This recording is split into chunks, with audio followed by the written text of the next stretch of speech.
అమ్మా నాన్న చూడాలని అనలేదు? అమ్మా నాన్న చూడాలంటే పిలిపించలేదు. మా హర్షనే ఉన్నాడు కదా, అమ్మా నాన్న వచ్చారు అంటే నిన్ను ఖచ్చితంగా ఊరు తీసుకెళ్ళిపోతారు. నువ్వు మైండ్ రిలాక్సేషన్ అవ్వాలి అంటే కొన్నాళ్ళు విడిగా విష్ణుతోనే ఉండాలి. ఊరు తీసుకెళ్ళండి మాత్రం మన చుట్టాలు సూటిపోటి మాటలతో నిన్ను హింసిస్తారు అని చెప్పానంటే ఓకే అది కూడా కరెక్టే కదా అని ఆలోచించి ఓకే సూర్యాపేట వెళ్దామని చెప్పి, సూర్యాపేటలో తెలిసిన అక్క ఉంది, అక్కడ వెళ్దామని చెప్పానంటే ఆ అక్క వాళ్ళు సూర్యాపేట వెళ్ళిన తర్వాత ఏమైందంటే మా ఇంటి ఓనర్స్ ఊరుకోవట్లేదు, ఇలా మీడియాలోకి వస్తారు అది ఇది అని చెప్పని అంటున్నారు, వద్దు అంటే సూర్యాపేటలో రూమ్ తీసుకున్నాం. మొన్నే రూమ్ తీసుకుని నైట్ స్టే చేసాము. తర్వాత ఎవరెవరో ఫోన్ చేశారు విష్ణుకి, ఈ నెంబర్ 1 ఛానల్ వాళ్ళు ఫోన్ చేశారు, మాట్లాడాడు. తర్వాత ఎవరికో ఒకరికి ఇంటర్వ్యూ ఇవ్వాలంటే ఇస్తావా అంటే నేను మొన్నే చెప్పానన్న లాస్ట్ ఇంటర్వ్యూ ఇదే, నేను ఎవరికి ఇంటర్వ్యూస్ ఇవ్వను అని చెప్పానంటే ఇవ్వచ్చు కదా అన్నట్టు కోపంగా మాట్లాడనమాట. తర్వాత ఈ ప్రభాకర్ గురించి ఉన్నారు కదా, లేడీ అఘోరి ప్రభాకర్ గురించి లైవ్ ఒకటి జరిగింది మొన్న. ఆ లైవ్ చూసి ఇందులో నిన్నే అంటున్నారు, అసలు ఏంటిది ఆ ప్రభాకర్ గురుజీతో నేను మాట్లాడతాను అది ఇది అని చెప్పని మీడియా వాళ్ళకి ఫోన్ చేసి నన్ను లైవ్లోకి తీసుకోండి ఆ ప్రభాకర్కి ఫోన్ కలిపి అని చెప్పని మాట్లాడారు. నేనేమన్నాను అన్న కాంట్రవర్సీకి నేను వెళ్ళట్లేదు, ఓకే మీరు మర్చిపోమన్నారు మర్చిపోతాను, మళ్ళీ మీరు అదే వీడియోలు పెట్టి అదే విషయం మీద కాంట్రవర్సీకి వెళ్తా అంటే నాకు అసలు నిజం చెప్తున్నా వెళ్ళిపోతా అన్న, లేదు నువ్వు నన్ను వదిలేసేయి అని చెప్పని అన్నా. అంటే ఒక కేర్ టేకర్లా పెట్టారు నన్ను విష్ణుని. ఇప్పుడు ఎవరికి అర్థం కాని విషయం ఏంటంటే ఇప్పుడు మరుసటి రోజు మీ అమ్మ నాన్న వచ్చారు మీ దగ్గరికి విజయవాడ వెళ్ళి కూడా మీ అమ్మ నాన్నకి మీరు అక్కడికి వచ్చిన విషయం వాళ్ళకి కూడా కమ్యూనికేషన్ లేదు, చెప్పలేదు. వాళ్ళు మీ అమ్మ ఇంకా అన్ని వేలో ఉందనుకుంటున్నారు. హైదరాబాద్లో ఉన్నాం 2 రోజులు పట్టింది, రేపు వస్తాము రాత్రి వస్తామని చెప్పుకుంటూ వచ్చారు. విజయవాడలోనే ఉన్నామని చెప్పలే మా పేరెంట్స్కి కూడా. నెక్స్ట్ ఇంటర్వ్యూ ఇచ్చాం కదా, అప్పుడు ఇంటర్వ్యూకి పిలిపించారు. మరి ఇదంతా ఎవరు చెప్పారు? ఏదో బిగ్ టీవీ వాళ్ళు బెదిరించారు, బిగ్ టీవీ వాళ్ళు ఏదో మా మీద వ్యతిరేకంగా చేస్తున్నారు. ఇంకా తెలిసిందే కదా ఈ విష్ణు మాటలే ఇన్ఫ్లుయెన్స్ అయిపోయి మాట్లాడుతున్నారు అని చెప్పాను కదా, ఏది చెప్తే అది మాట్లాడుతున్నారు. అంటే ఏదో ఇప్పుడు మా డాడీకి హెల్త్ బాగుందండి, బ్రెయిన్ స్ట్రోక్, తనకి నిమిషానికి టెన్షన్ వచ్చేస్తుంది కదా, వెంటనే ఏదైనా క్వశ్చన్ అడిగినాక టెన్షన్ వచ్చేది, ఆయన మాట తీరు కూడా సరిగ్గా లేదు. ఇప్పుడు మమ్మీ అంటారా, మమ్మీకి కొంచెం మాట్లాడడం తెలియదు. సో అలాగా ఇది పాయింట్ ఆఫ్ చేసుకొని విష్ణు అన్నీ తెలుసుకొని వీళ్ళకి ఇలా మాట్లాడండి, ఇలా అయితే ఇలా జరుగుతుంది, మీ పిల్ల మీకు దక్కుతుంది అని చెప్పని వాళ్ళ చేత మాట్లాడించారు అంతే. ఇష్టం లేదు అంటే ఇప్పుడు నేను ఇంకా వచ్చాను కాబట్టి కరాఖండికి చెప్పేస్తాను, నాకు లేడీ అఘోరికి పెళ్ళయింది. తను నాకు తాళి కట్టింది. ఫస్ట్ తాళి కట్టింది ఎక్కడ అంటే బెజవాడ కనకదుర్గమ్మ తల్లి టెంపుల్ ఉంది కదా, ఆ టెంపుల్ దగ్గర తాళి కట్టింది.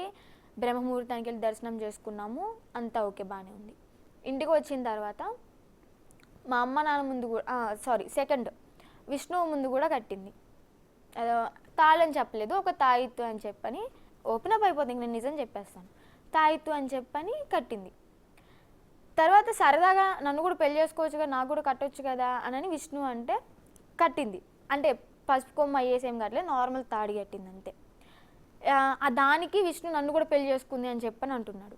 సో అయితే ఇక్కడ మ్యాటర్ ఏంటంటే తను వెళ్ళిపోయింది, తాళి కట్టించుకున్నాము, పెళ్ళి అయిపోయింది, మాకు వెళ్ళిపోయింది. ఒక వారం ఆగి మళ్ళీ వచ్చింది.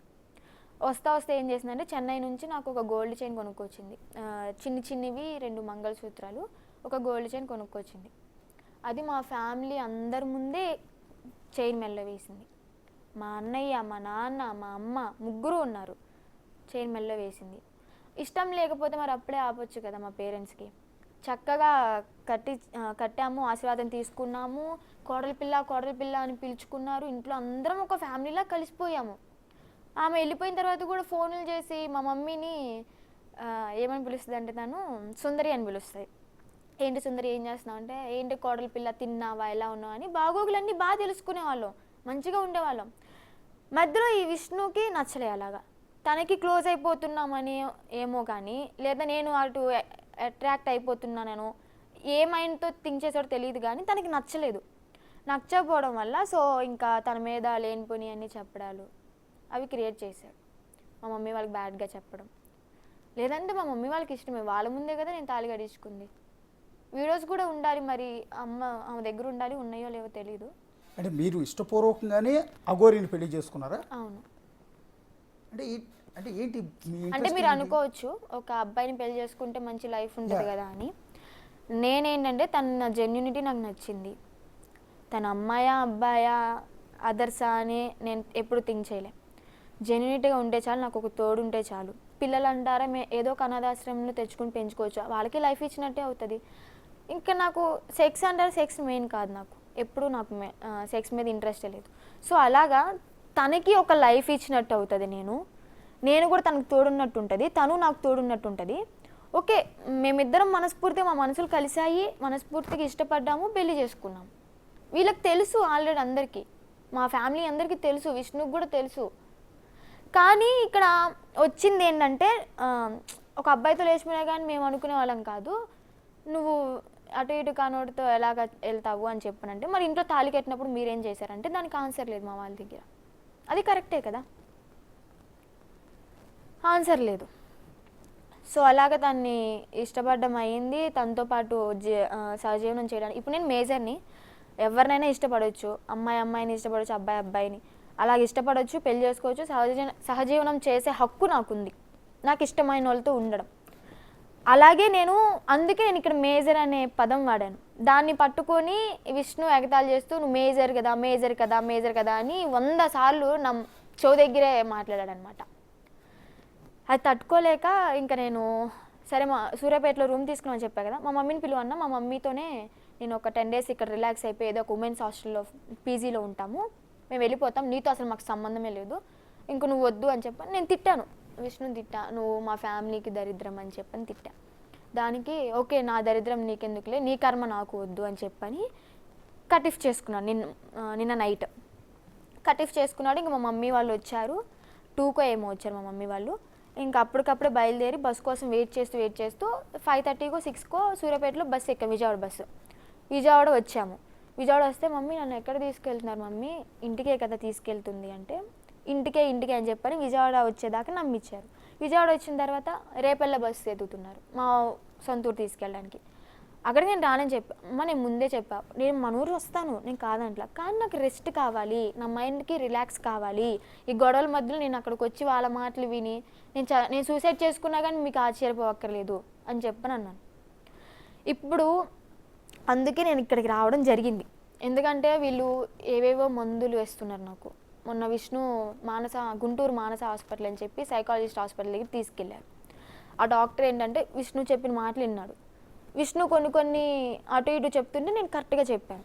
ఆ మాటలు విని నాకు టాబ్లెట్లు ఇచ్చారు, కానీ నాకు ఎలాంటి చెకప్స్ జరగలేదు. ఏ టాబ్లెట్లు ఇచ్చారమ్మా?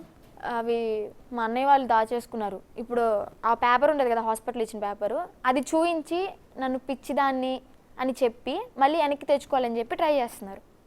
ఇప్పుడు పిచ్చిదాన్ని చూస్తున్న జనంలో ఏ ఒక్కరు కూడా అనుకోరు. అదే కదా, మెచ్యూర్డ్గా మాట్లాడుతున్నాం, అదే కదా, చక్కగా మాట్లాడుతున్నాం. సో ఇక్కడ ఆ పేపర్ ఒకటి వాళ్ళ చేతిలో ఉంది, ప్లస్ టాబ్లెట్లు. అవి ఎందుకంటే 6 నెలలు నిద్రలోనే ఉంటారంట ఆ టాబ్లెట్స్ వేసుకుంటే, కళ్ళు కూడా సరిగ్గా కనిపించవంట. అలాంటి టాబ్లెట్స్ తీసుకున్నాడు విష్ణు. నాకు బేసిక్గా సైకాలజిస్ట్ దగ్గరికి వెళ్ళినప్పుడు చెకప్స్ మెయిన్ జరుగుతాయి, విపరీతమైన చెకప్ చేస్తారు, కౌన్సిలింగ్ చేస్తారు. ఒక 2-3 hours అసలు నువ్వు ఎందుకు సఫర్ అవుతున్నావు, ఎందుకు టెన్షన్ పడుతున్నావు అని ఒక 2-3 గంటల టైం తీసుకుంటారు. తర్వాత కూడా ఇచ్చే టాబ్లెట్స్ ఏంటంటే యాంగ్జైటీ తగ్గడానికి ఒక టాబ్లెట్ ఇస్తారు, రిలాక్స్ అవ్వడానికి, హ్యాపీగా ఎక్కువ నిద్రపోతే నువ్వు మరుసటి రోజు పిచ్చి ఆలోచనలు అధిక ఆలోచనలు రాకుండా ఉంటాయని నిద్ర పట్టడానికి టాబ్లెట్స్ ఇస్తారు.